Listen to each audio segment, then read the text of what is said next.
For as long as Thomas could remember, he had lived with a haunting belief: he would never be a father.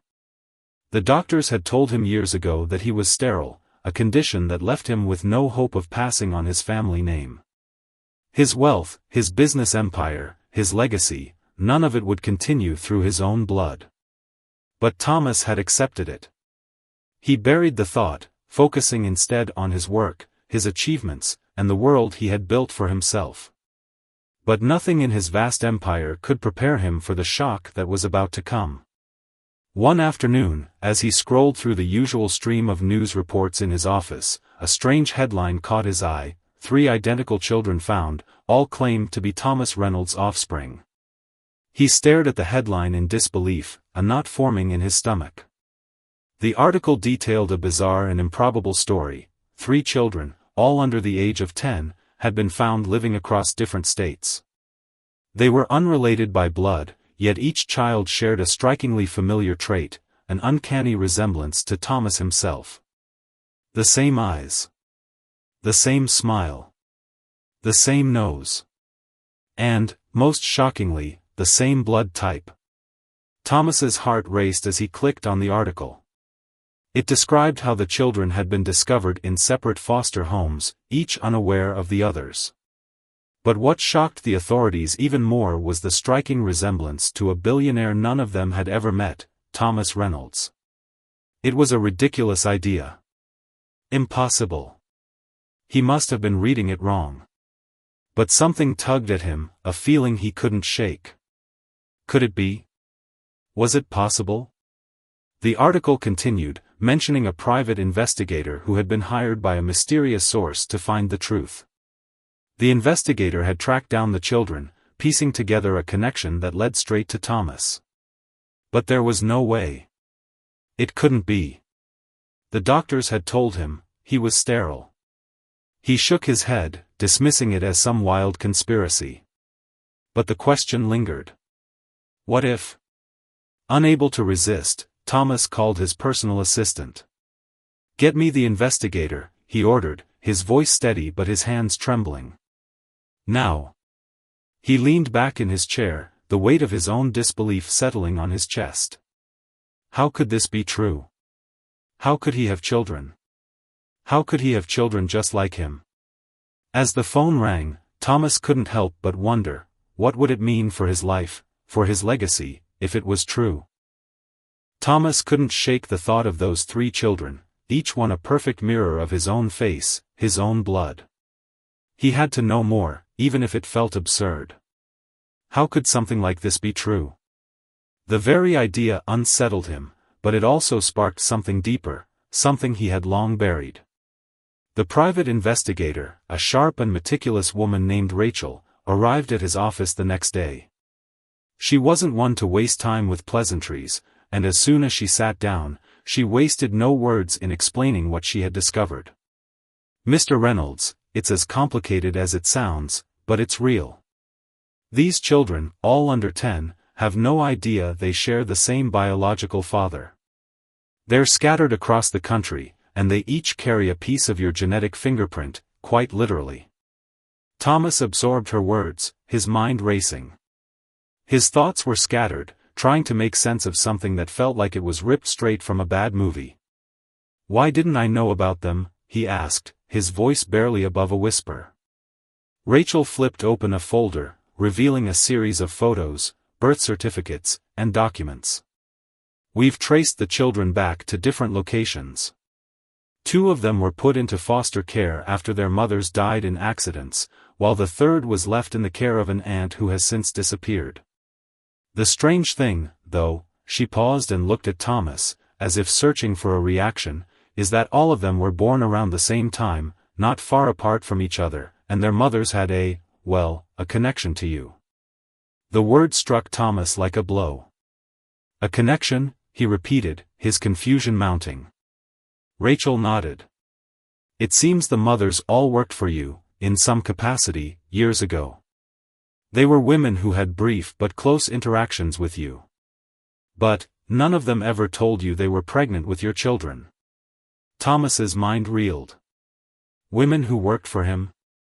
That was years ago. He'd hired and fired dozens of people during that time. How could he have missed something so significant? Are you suggesting? Thomas trailed off, unable to finish the sentence. The implications were overwhelming. What about the infertility diagnosis? How is this possible? Rachel shifted in her chair, her face tense. That's the part one can't figure out. You were medically cleared, correct? Sterility confirmed? I checked your medical records, and everything aligns with the diagnosis. Thomas felt his heart skip a beat. The doctors had told him there was no chance, no hope of having children. How could he have been wrong all these years? Do you have any idea what could have happened? He asked, his voice tinged with desperation.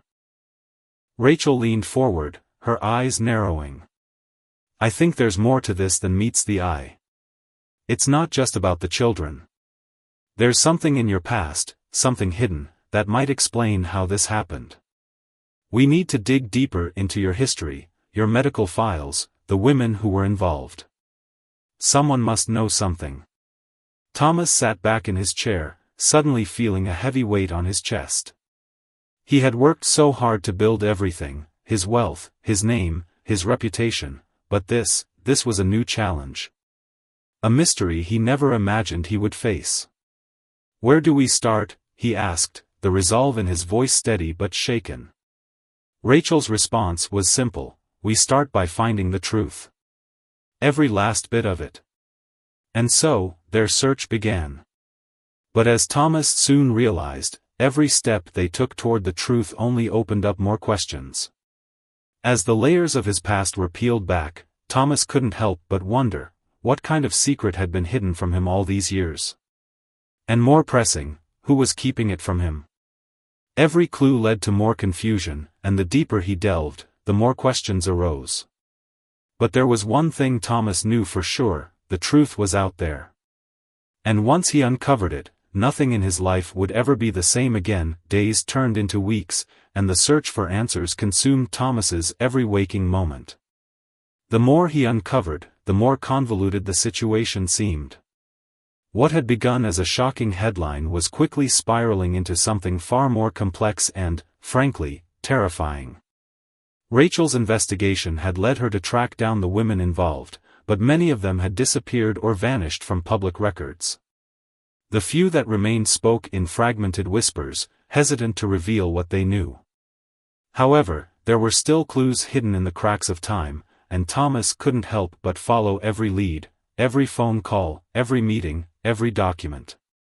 One afternoon, Rachel sat across from him in his office, a stack of papers in front of her.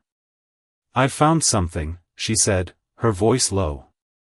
"You were involved with 3 different women who, at the time, worked for your company, each one in a separate division, none of them aware of the others.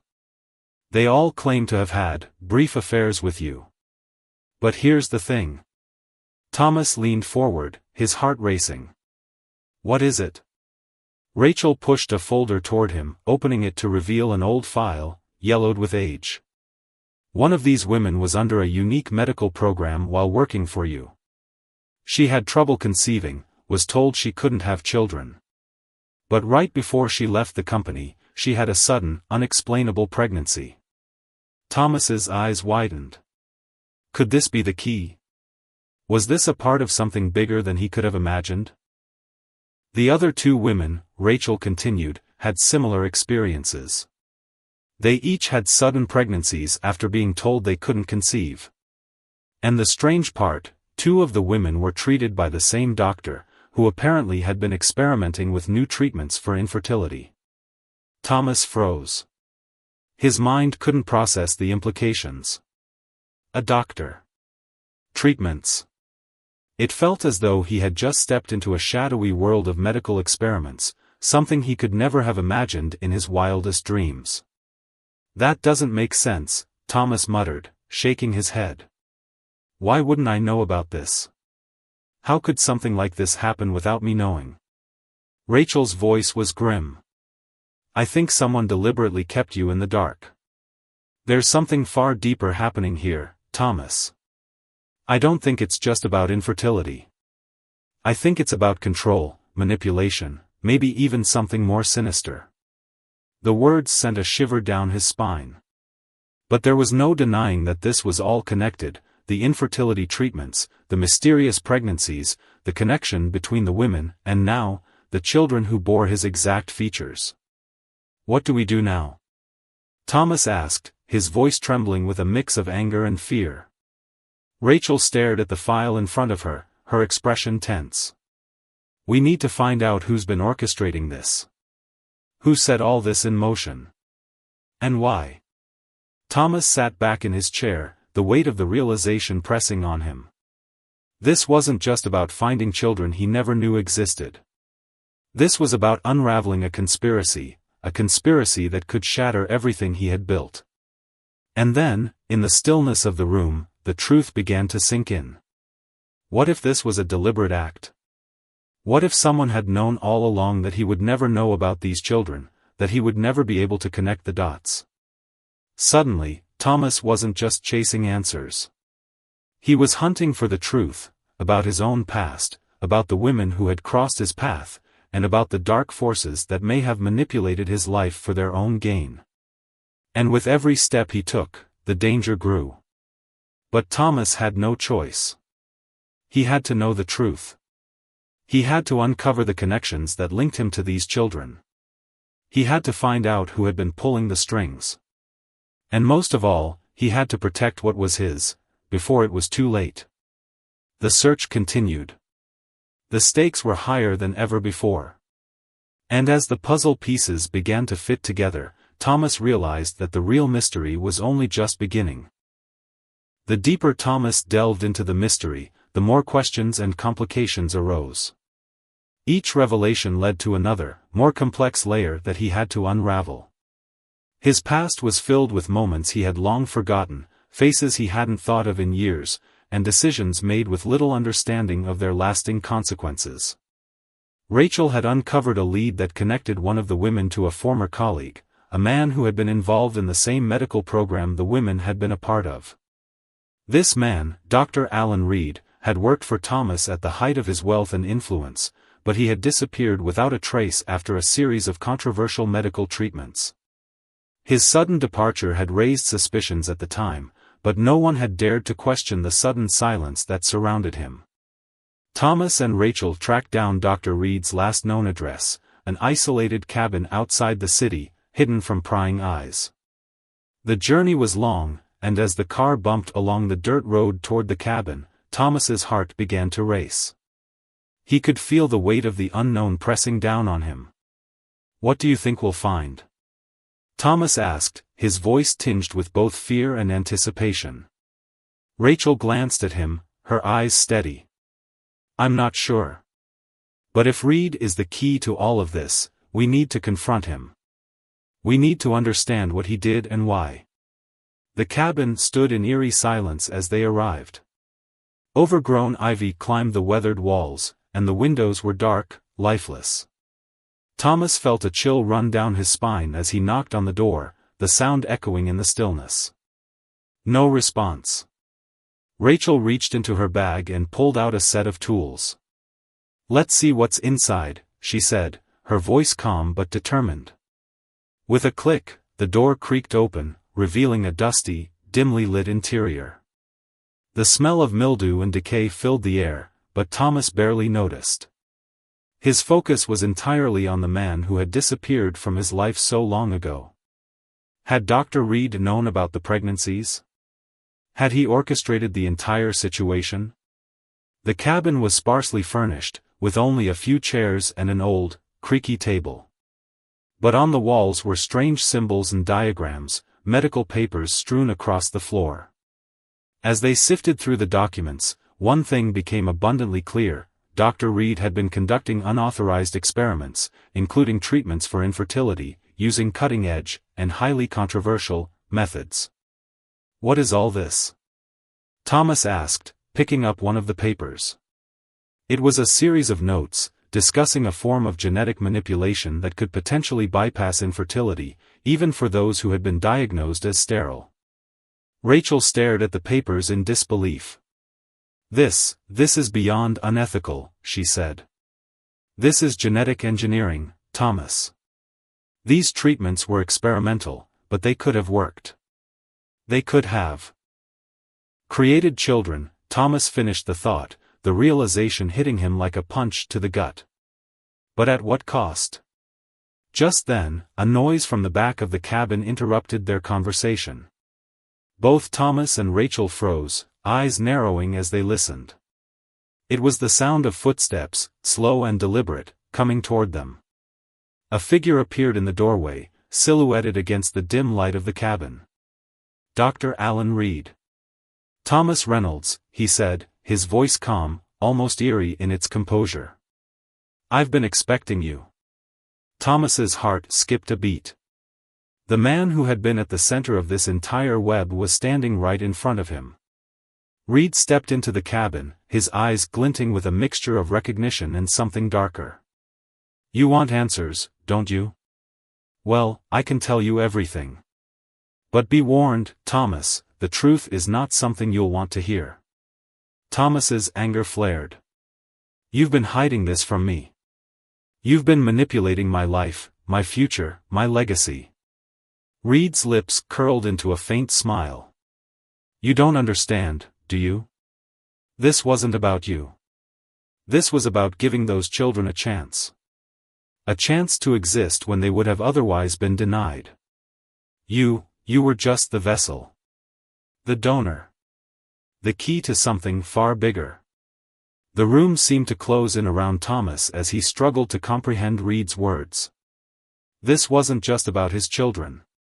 This was about something much larger, something that reached into the very fabric of his life. Tell me the truth, Thomas demanded, his voice breaking with frustration. What did you do? Why didn't I know about any of this?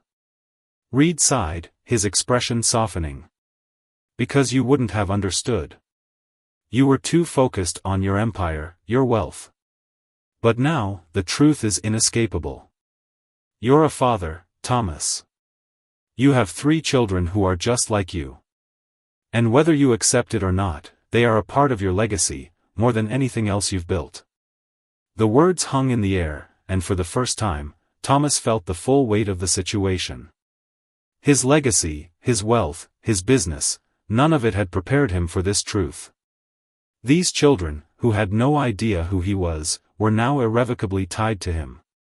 You have a choice now, Thomas, Reed continued. You can turn your back on them, as you always have. Or you can choose to be their father. It's your decision. Thomas stood there, lost in the gravity of Reed's words. His entire life had been built on control, on planning, on certainty. But now, nothing seemed certain anymore. His world had shifted, and the truth was no longer something he could ignore. Where are they? Thomas asked, his voice barely above a whisper. The answer to that question would change everything. Dr. Reed's presence loomed over Thomas like a dark cloud, and the tension in the cabin was palpable. Thomas could feel his heart pounding in his chest, the question of where his children were hanging in the air like an unspoken ultimatum. Everything that had once been clear and controllable in his life now felt uncertain, distant, out of reach. Reed's eyes softened slightly, as if he had been waiting for this moment. You're their father, Thomas, he repeated, almost as though the words had to be repeated to truly sink in. They're scattered across the country, each one unaware of the others. And you're the link between them. They're yours, by blood, by genetics. Thomas's mind raced. His children? The words echoed through his mind, but they felt alien, disconnected from the reality he had known. How could this be happening? How could the past he had so carefully buried come crashing into his present like this? Where are they? Thomas repeated, his voice firmer now, though still tinged with disbelief. He wasn't ready for this kind of revelation, but he needed to know. He needed to see them. He had to find out if the connection was truly there, if these children could possibly be his, after all these years. Dr. Reed glanced down at his feet for a moment, gathering his thoughts. The first one, the girl, she's living in a small town in Pennsylvania. She's been raised by a kind-hearted woman who took her in when she was abandoned at a hospital. The second, a boy, is in Florida. He was placed in foster care after his mother passed away. The third one, another girl, was adopted by a family in California after her mother was killed in a car accident. Each sentence that Reed spoke seemed to hit Thomas like a physical blow. His mind couldn't keep up with the weight of the information. The children, scattered, unaware of each other, living their lives in different corners of the country. They could be out there right now, just like him, waiting for some kind of connection, some kind of recognition. The thought of them being out there without him, made his chest tighten with an unfamiliar ache. But why now? Thomas asked, trying to make sense of it all. Why are you telling me this now? After all these years? Reed's face darkened. Because the truth can't be hidden forever. You can't escape your own blood, Thomas. And, more importantly, neither can they. The words hit like a dagger. Thomas had always believed he was alone in this world, that his wealth and accomplishments were the only things that defined him. But now, a deeper truth was unfolding before him, one that tore apart everything he had known. They need you, Reed continued, his voice a mixture of compassion and coldness. They don't know who you are, but they will. They deserve to know. You may have thought you could control your life, but there are parts of it that will never be controlled. And this, Thomas, this is one of those parts. A silence fell between them, thick and heavy, filled with the weight of what had just been revealed. Thomas stood frozen, processing the implications of Reed's words. His legacy, his family, was now larger than he had ever imagined, but in ways he couldn't have anticipated. Finally, he spoke, his voice raw with emotion. I don't know if I can do this. I don't know if I can be their father. I don't know how to begin. Reed gave a small, knowing nod. It's not about knowing the right way, Thomas. It's about being there. For them. For yourself. And realizing that sometimes, the greatest thing you can do in life is accept the things you cannot control. Thomas felt his knees weaken as the full weight of the situation settled in. His mind flashed to his work, his business empire, his endless nights of meetings and deals. None of it mattered in this moment. What truly mattered now was the family he never knew he had, and whether he could embrace them as his own. Do you think they'll want to know me? Thomas asked, his voice quivering. The uncertainty was overwhelming, a fear he had never known in his entire life. Reed's answer was simple, they will, when they know the truth. They'll need you, just as much as you'll need them. As the words hung in the air, Thomas realized that everything in his life had led to this moment. The question was no longer how he would face it, it was whether he would. He took a deep breath, his mind swirling with doubts and fears, but something inside him stirred. A glimmer of hope, buried beneath the years of isolation and denial, began to rise. He had always been a man of control. But maybe, just maybe, this was the one thing that couldn't be controlled. And perhaps that was exactly what he needed. I'll find them, Thomas said, his voice more determined than it had been in years. I'll find them, and I'll make sure they know the truth. Reed nodded, his gaze softening. It's not going to be easy, Thomas. But it's the right thing. For you. For them. With that, the door to Thomas's past, his real, unexpected past, was opened wide. The road ahead would be long, and filled with complications and challenges, but Thomas knew one thing for certain, his life had irrevocably changed. And he was ready to face whatever lay ahead.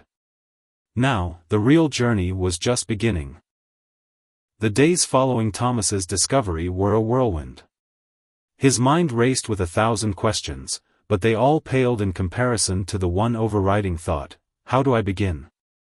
He had spent a lifetime building his empire, perfecting his public image, and managing his private life.